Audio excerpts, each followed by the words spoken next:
SSC के English series में आप लोगों का फिर से स्वागत है। Practice set 32। तो पहला है ईडियम का मीनिंग बताना। To bite off more than you can chew, यानी कि जितना चबा सकते हो उससे ज्यादा मुंह में ले लेना। इसका मतलब हुआ to take on a task that is too big और डिफिकल्ट, यानी कोई ऐसा काम करना जो कि बहुत बड़ा या कठिन हो। मतलब जितना क्षमता है तुम्हारे अंदर काम करने की, उससे ज्यादा कठिन काम ले लेना। अब है तुम्हें ऑब्स्टिनेट का सिनोनिम बताना है। तो ऑब्स्टिनेट का मतलब होता है जिद्दी, तो इसका सिनोनिम हो जाएगा स्टबर्न। स्टबर्न मतलब ये होता है जिद्दी। अब है जम्बल्ड सेंटेंसेस को तुम्हें लॉजिकल ऑर्डर में बिठाना है। तो क्या है, he decided to consult a career counsellor, यानी कि उसने डिसाइड किया कि वो करियर काउंसलर से परामर्श लेगा। The counsellor helped him identify his strengths and interests, यानी कि उस काउंसलर ने जो है उसकी जो भी स्ट्रेंथ है, उसकी जो भी इंटरेस्ट है, जो उसकी क्षमता वगैरह है, उन सबको बताने में हेल्प किया, यानी उसको बताया, वो सब बताने मतलब उसको पहचानने में मदद की। John was confused about his future career path, यानी जॉन जो है वो अपने फ्यूचर करियर को लेकर बहुत ज्यादा कंफ्यूज्ड था। Based on her advice he chose a new professional course, यानी कि उसकी सलाह के अकॉर्डिंग, उसके सलाह पर जो है उसने एक नया प्रोफेशन चुन लिया। सबसे पहले तो क्या होगा कि वो जो है अपने फ्यूचर करियर को लेके कंफ्यूज रहेगा। सबसे पहले तो समस्या आ गई कि वो भ्रमित था, ये सोच नहीं पा रहा था कि उसे आगे क्या करना है। तब वो क्या करेगा कि एक करियर काउंसलर से परामर्श लेगा। तो पहले कंफ्यूज रहेगा, उसके बाद वो परामर्श लेगा। परामर्श में क्या करेगी, तो वो जो उसकी काउंसलर है वो उसको उसकी ताकत को, उसकी रुचियों को पहचानने में मदद करेगी। तो RPQ और लास्टली जो है उसके एडवाइस के ऊपर वो एक नया करियर चुन लेगा। तो RPQS हो जाएगा। RPQS हो जाएगा। तो ऑप्शन सी में है RPQS, सही है। नेक्स्ट है fill in the blank. She was so excited blank the news that she jumped with joy. तो देखो एक्साइटेड के साथ जो है वो कौन सा प्रीपोजिशन लगता है, तो अबाउट लगता है। एक्साइटेड अबाउट समथिंग, तो हो जाएगा she was so excited about the news that she jumped with joy. Next है one word substitution. A person who is skilled in the art of beautiful handwriting, यानी इसकी handwriting बहुत खूबसूरत हो, जो बहुत सुंदर लिखता है, तो उसे क्या कहते हैं, उसे कहते हैं कैलीग्राफर। फिर जैसे कार्टोग्राफर है, तो कार्टोग्राफर जो है वो जो मानचित्र बनाता है उसको कहते हैं कार्टोग्राफर। फिर कोरियोग्राफर मतलब जो कि कोरियोग्राफी करते हैं ना, जो नृत्य को मतलब जो डांस करते हैं लोग, उसको जो क्या बोलते हैं, उसको डायरेक्शन करता है, निर्देशन करता है, नृत्य निर्देशक, इसका मतलब हुआ नृत्य निर्देशक।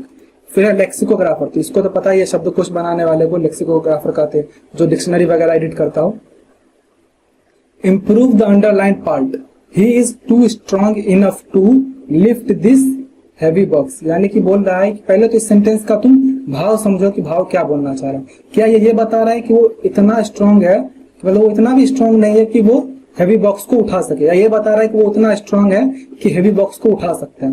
क्योंकि वो बहुत ज्यादा स्ट्रांग है कि वो हैवी बॉक्स को उठा सकता है, उस बॉक्स को उठा सकता है, ये तो किसी तरह का सेंस नहीं बन रहा है। यहाँ पर क्या बातें होनी चाहिए कि जो हैवी बॉक्स है उसको उठाने लायक ताकत उसमें है कि नहीं, इसके अकॉर्डिंग ही टू या इनफ यूज होता है। तो टू जो है वो जब भी यूज होता है तो नेगेटिव सेंस में यूज होता है। इसमें अगर यहाँ पे लिखता he is too weak to lift this heavy box, तो सही होता। लेकिन यहाँ पे क्या बता रहा है कि वो उतना स्ट्रांग है कि वो उसे उठा सकता है, तो हो जाएगा he is strong enough to lift this heavy box. तो ये जो टू लिखा हुआ है ये टू नहीं आना चाहिए, तो इसको तुम सब्स्टिट्यूट करोगे इससे, he is strong enough to lift this heavy box.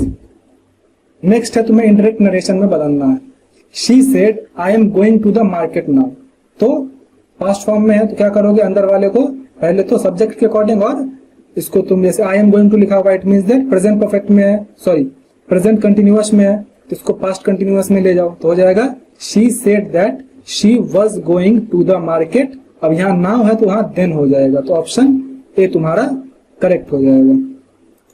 अब है error detection. The climate of Delhi is hotter then Agra in the summer. तो देखो पहले अगर तुम इसका हिंदी पढ़ के देखो तुम्हें लगेगा सही है कि दिल्ली का जो क्लाइमेट है, दिल्ली का जो मौसम है वो आगरा से ज्यादा गर्म है। मतलब गर्मी में जो है वो आगरा से ज्यादा गर्मी दिल्ली में रहती है। लेकिन देखो यहाँ पर इंग्लिश में गलती कहाँ आ रही है कि ये क्लाइमेट ऑफ दिल्ली की बात कर रहा है, यानी कि अगर क्लाइमेट ऑफ दिल्ली की बात कर रहा है तो उसकी तुलना भी तुम किससे करोगे, आगरा के क्लाइमेट से करोगे। तो यहाँ पे क्या हो जाएगा, the climate of Delhi is hotter then that of Agra. तो ये जो देन आगरा वाला सेगमेंट है तुम्हारा, यही गलत है, होना चाहिए that of Agra. The climate of Delhi is hotter then that of Agra in the summer. Next है तुम्हारा सिनोनिम गैरेलियस। तो गैरेलियस का मतलब होता है बहुत अधिक बोलने वाला, यानी बातूनी। तो क्या हो जाएगा उसका, टॉकेटिव। नेक्स्ट है idiom to get out of hand, यानी कि हाथ से निकल जाना। इसका मतलब होता है टू लूज कंट्रोल, नियंत्रण खो देना। अब इनकरेक्ट स्पेलिंग, तो एक्वेंटेंस, एक्वेंटेंस सही है। फिर कॉन्साइंटियस, ये भी सही है। एम्बेरस, ये भी सही है। 1 मिनट, 1 मिनट यार। कॉन्सियंसियस, इसमें मुझे चारों सही ही लग रहा है। कॉन्साइंटियस, इसका एक बार देख लेना। तो बाकी मैं इन तीनों के लिए, तो इन तीनों को लेकर तो मैं श्योर हूं, लेकिन ये कॉन्साइंटियस जो है ये भी मुझे सही लग रहा है। इसमें गलत कहाँ पूछे, एम्बेरस भी सही है, डेफिनिट भी सही है, एक्वेंटेंस भी सही है। इसमें कुछ गलत है ही नहीं भाई, ये क्वेश्चन ही गलत है। फिर है passive voice, they will have. वैसे एक बार जो है कॉन्सियंटेंस का जो है चेक कर लेना, और अगर तुम्हें इसका सही आंसर मतलब जो मैं बताया उससे अलग कुछ लग रहा है तो फिर बता देना, मैं चेक करूंगा। They will have completed the project by next week, इसे तुम्हें पैसिव वॉइस में बदलना है। तो विल हैव प्लस V3 लगा हुआ है। तो अब इसका जब तुम पैसिव वॉइस में बदलोगे, क्योंकि फ्यूचर परफेक्ट टेंस है, तो क्या हो जाएगा, will have been plus V3, और बाकी सब्जेक्ट ऑब्जेक्ट को आपस में बदल दो। तो क्या हो जाएगा, the project will have been completed by them by next week. तो तुम्हारा ये जो है वो सही हो जाएगा। अब है एंटोनिम सिंसियर का। तो सिंसियर का मतलब होता है ऑनेस्ट।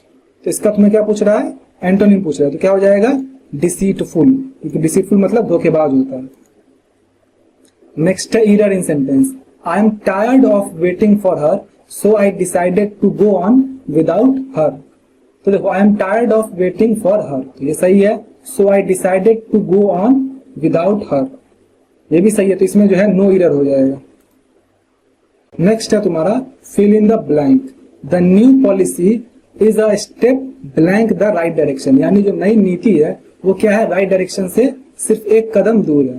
तो यहाँ पर क्या हो जाएगा, स्टेप के साथ टूवर्ड्स लग जाएगा। नेक्स्ट है तुम्हारा one word substitution, a person who is famous and well respected for a particular skill और क्वालिटी, यानी कि जो आदमी फेमस हो किसी स्किल और क्वालिटी की वजह से, उसे क्या कहते हैं, रिनाउंड कहते हैं। तो रिनाउंड जो है वो अपनी किसी कौशल या किसी मतलब अच्छी चीज के लिए फेमस होता है। वहीं जो नोटोरियस है, तो नोटोरियस जो है वो अपने गलत चीजों के लिए प्रसिद्ध होता है, यानी कि ये कुख्यात होता है।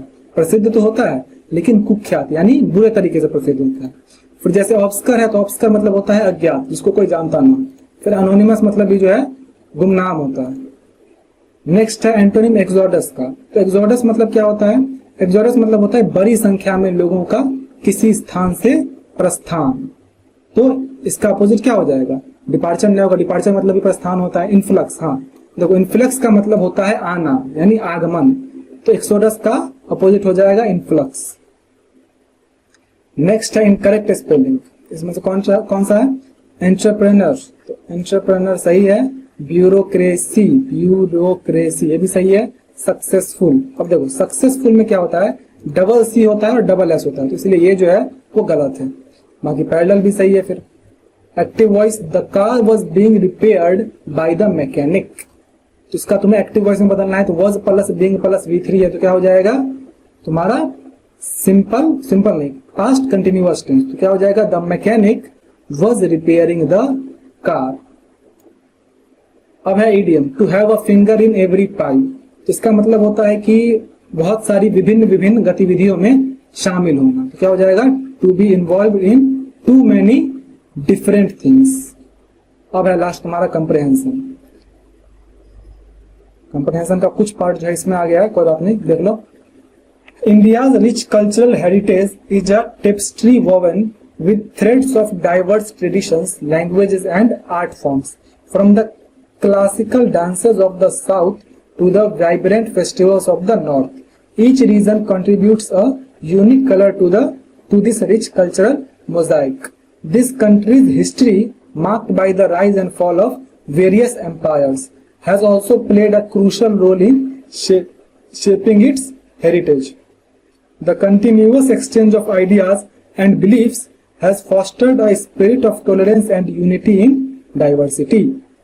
Preserving this heritage is not just a duty, but a way to connect with our roots and ensure a legacy for future generations. अब पांचों क्वेश्चन देख लो एक बार. चलो अब बनाते हैं. According to the passage, what contributes to India's cultural heritage? यानी कि इंडिया कल्चरल हेरिटेज में क्या कंट्रीब्यूट करता है. तो देखो यहाँ कहीं ना कहीं लिखा ही होगा. क्या है?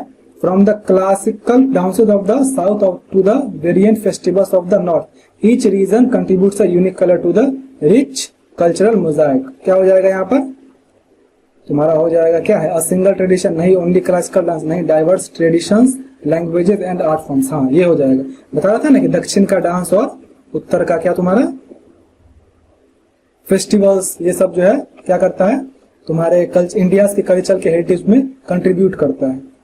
नेक्स्ट है what does the author state about India's history. तो हिस्ट्री में क्या बता रहे? इट हैड नो रोल, नहीं. It played a crucial role, obvious सी बात है. It played a crucial role.